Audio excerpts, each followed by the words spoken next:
this video tutorial, you will learn a structured approach to the cardiovascular examination.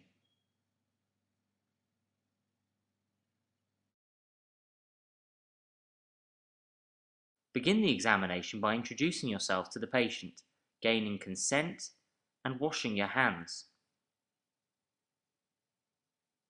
Observe the patient and the surroundings. Look for any medications, infusions, or medical instruments. These provide useful clues to the patient's diagnosis. Listen carefully for the closing snap of a prosthetic heart valve. These can sometimes be heard from the end of the bed and indicate that the patient already has a history of valvular heart disease. Finally, look at the patient and form a general opinion about whether they look ill. Consider whether the patient is breathless at rest, cyanosed, or unconscious. Next, inspect the hands. Check capillary refill by pressing firmly on the patient's nail bed for 5 seconds. Colour should return to the nail bed within 2 seconds when the pressure is released. A delay suggests peripheral circulatory shutdown or very cold hands. Look for signs of peripheral cyanosis, a purple tinge to the skin that indicates decreased oxygenated blood in the peripheral arterial circulation. Check for finger clubbing by assessing loss of nail bed angle. Clubbing is found in congenital heart disease and infective endocarditis. Look in the nails for splinter hemorrhages. These are tiny red infarcts produced by emboli in infective endocarditis. Also, look for the yellow stains of cigarette smoke on the fingers. Smoking is a major cardiovascular risk factor. Finally, look for Janeway palms. These are erythematous maculopapular rashes on the palms and pulps of the fingers, and Osler's nodes, which are red tender nodules on the finger pulps. These are both rare features of infective endocarditis. Next, palpate the radial pulse. The radial pulse can be located just medial to the styloid process of the radius. Feel the rate to determine whether the pulse is bradycardic, tachycardic, or normal. Assess the rhythm to determine whether it is sinus, irregular, or the irregularly irregular rhythm of atrial fibrillation.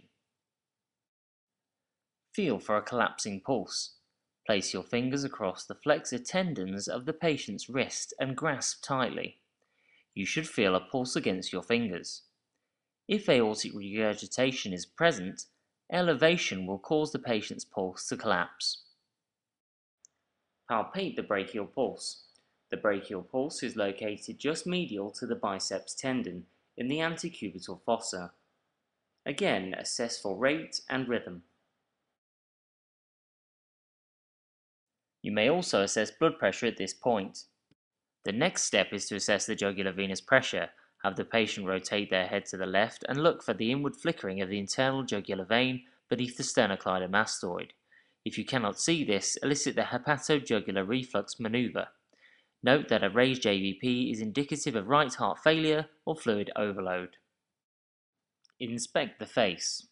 Look for a corneal arcus and xanthelasma. Both of these are indicative of hypercholesterolemia. Check the sclera for the jaundice of hemolytic anemia, and inspect the mucous membranes for the pallor associated with anemia. Anemia is a common and reversible cause of high output heart failure. Inspect the mouth looking for central cyanosis and poor dental hygiene associated with infective endocarditis. Finally, assess the carotid pulses. Assess the pulse volume and character. Look especially for the slow rising pulse of aortic stenosis. Begin the precordial examination by inspecting the patient's chest. Look for stenotomy scars, chest malformations, and any obvious chest pulsations. Feel for the apex. The apex beat is normally located in the 5th intercostal space in the midclavicular line. A laterally displaced apex suggests dilated cardiomyopathy. A forceful apex is consistent with the diagnosis of left ventricular hypertrophy. A tapping apex beat is indicative of mitral stenosis. Palpate the right sternal edge for heaves. These are forceful heartbeats associated with right ventricular hypertrophy. Palpate each of the valvular surface markings for thrills. A thrill is a palpable heart murmur.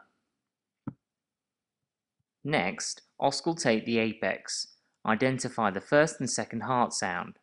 You may need to palpate the carotid pulse simultaneously, the pulse upstroke corresponding to the first heart sound. Auscultate each of the valvular areas, listening for added sounds.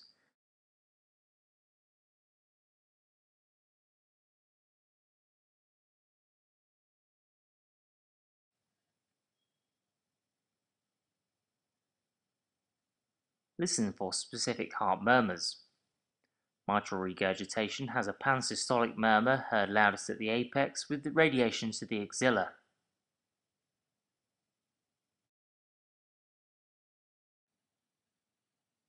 Mitral stenosis is a mid-diastolic murmur heard loudest at the apex when the patient is lying on their left-hand side.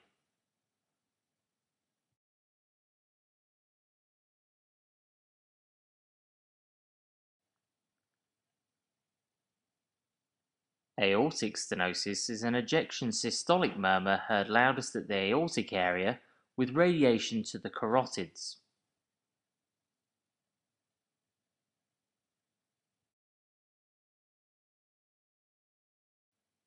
Aortic regurgitation is an early diastolic murmur heard loudest at the left lower sternal edge with the patient sitting upright and leaning forward.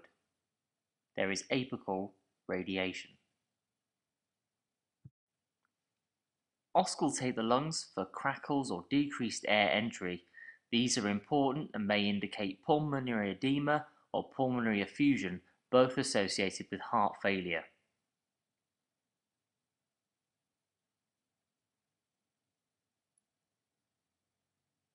Check for sacral edema.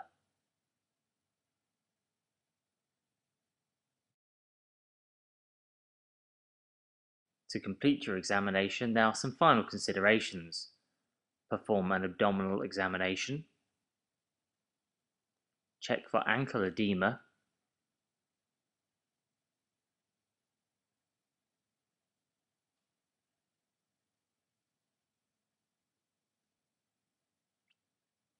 Fundoscopy looking for Roth spots